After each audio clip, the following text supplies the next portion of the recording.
do you think the Labour Party would be in a different position if your brother was the leader?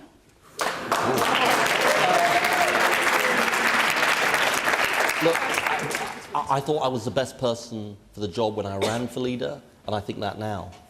And let me try and explain to you why I thought that. And it was obviously really tough for me to be in a contest with my brother, tough for him as well. I thought we needed to move on from New Labour, because I thought that we'd been a good government, but I thought on issues like Iraq, inequality, we got it wrong, right? And we needed to move on. And I thought I was the best person to move the Labour Party on. And sure, it was bruising, and sure, it was difficult, but I thought that then, and I think that now as well. So do you regret stabbing him in the back or not? That's not the way I'd describe it. That's not the way I'd describe it. Look, we both stood in this contest, and we both offered different things to the Labour Party. It was a narrow victory for me, but I won the election, I won the contest. And it was tough at the time, and it's obviously healed since then.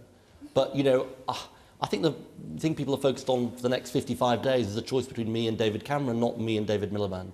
And that is obviously the contest at this election.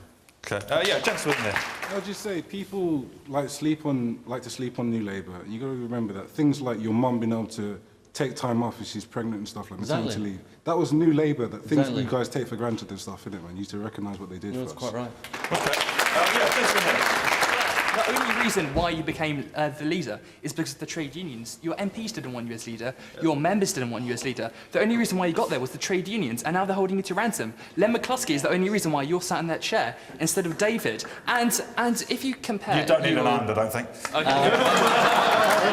It was actually ordinary working men and women who voted for me in the contest. Let's just be very clear about this. It wasn't about the trade union leaders. It was about ordinary men and women working in shops, working throughout our country in the public and private sector. They were the people that voted for me. But your own MPs and the Labour Party members voted we have against you. We have an electoral college that makes the decisions. And look, to be absolutely honest, the Labour Party is not focused on what happened 4.5 years ago. It's focused on the coming election and the people of the country. Okay.